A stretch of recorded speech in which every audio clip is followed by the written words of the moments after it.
অনেকটা গরমের পরে এবারে বৃষ্টি নেমেছে, আর এই ঠান্ডা ঠান্ডা দিনে চিকেন কারি খেতে কিন্তু মন্দ লাগবে না। চিকেনটা অ্যাট ফার্স্ট সরিষার তেল আর ঝাল লঙ্কা দিয়ে মেখে নেব।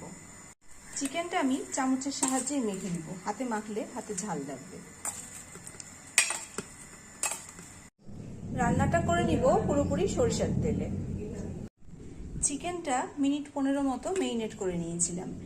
এবারে সরিষার তেলে চিকেনটা ভেজে নেব। একে একে সব চিকেনগুলো অ্যাড করে দিচ্ছি।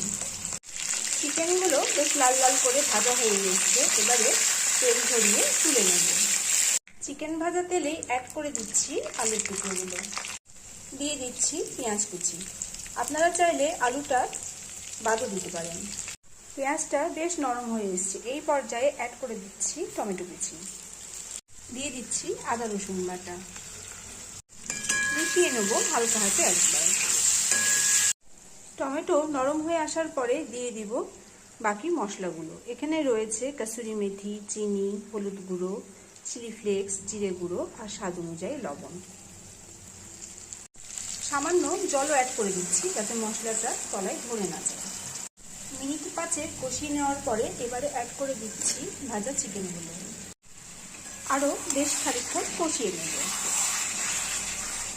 চিকেনে অ্যাড করবার জন্য সামান্য জল গরম করে নিলাম। এখানে চিকেনটা বেশ ভালো মতো কষা হয়ে এসছে আর তেল ছাড়তেও শুরু করেছে। এই পর্যায়ে অ্যাড করে দিব গ্রেভির জন্য জল।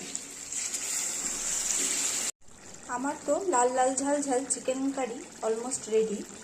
অ্যাড করে দিলাম গুঁড়ো গরম মশলা, হালকা হাতে একটু মিশিয়ে নেব। আমি তো আজকে খিচুড়ির জুড়িদার হিসেবে বানিয়েছি চিকেন কারি, তবে চিকেন কারিটা ভাত, রুটি, লুচি, পরোটা সব কিছুর সাথেই বেশ ভালো যায়। গ্যাসের ফ্লেমটা বন্ধ করে নামিয়ে নিচ্ছি। সবাই সুস্থ থাকবেন, ভালো থাকবেন। দেখা হবে আর একটা ভিডিও নিয়ে।